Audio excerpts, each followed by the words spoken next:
Paul just explained the mechanics of salvation, so why does he next talk about being saved by any means possible?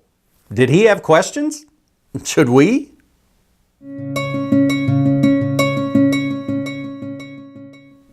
This is Looking Intently, and I'm going through the book of Philippians right now. To be notified of all the future videos, you can click that subscribe button in the lower right and then the bell icon that appears. And to catch up on any past videos, you can click the tag in the upper right.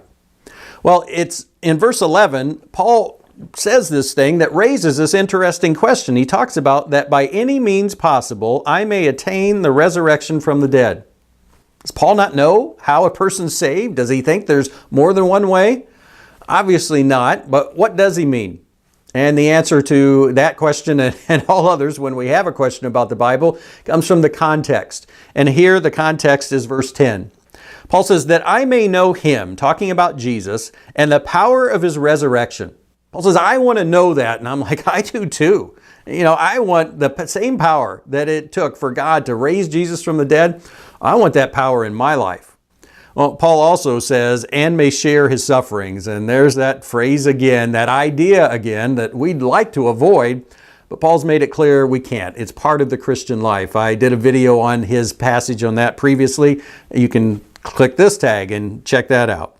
Well, I think the last phrase in verse 10 is the one that really helps us the most. It's becoming like him in his death. Paul says, that's what I want to do, is become like Jesus in his death. Well, what's he mean? And part of the reason we might not know is when we think of Jesus' death, most often we think about his death for sin. That's because most often that's how the Bible refers to it. You know, Jesus dying for sin, dying to pay the penalty for our sin. But the Bible also talks about Jesus' death to sin. The main passage for this is Romans chapter 6. In verse 10, Paul, again, writes, for the death that he died, Jesus died, he died to sin once for all. But the life he lives to God. So you also must consider yourselves dead to sin and alive to God in Christ Jesus. What's it mean that Jesus died to sin? What's it mean for us? Dying to sin means to be unresponsive to it, to say no to sin and yes to God.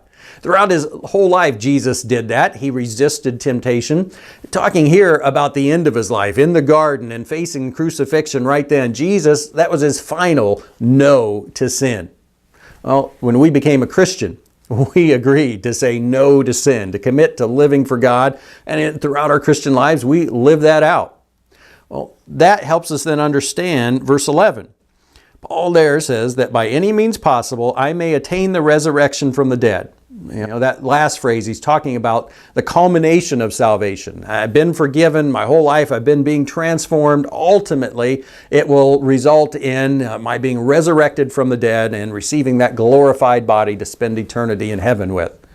Well, that's where he says then that by any means possible. And that Greek phrase, usually it's just translated how. Here the NIV translates it somehow, but even that seems to make, somehow, however salvation works. That's not what Paul's saying. I think the best way to translate it here would be by any means necessary that I would attain that resurrection from the dead. The point Paul is making when you take all this together is I'm willing to do and willing to endure whatever it takes. Specifically having suffering in mind, I'm willing to endure whatever it takes, any means necessary to ingrain that saving faith, to be surrendered to and reliant upon God, that true faith. The Bible connects suffering and faith. One of the most well-known passages is in James 1, where it says, consider it pure joy, my brothers, when you face trials of many kinds, knowing that the testing of your faith produces perseverance. And really it's talking about produces a persevering faith, helps this true faith to persevere. I think we need to be reminded of this quite a bit here in the U.S. and our culture, our Christian culture. We've come to believe that suffering is separable from Christianity.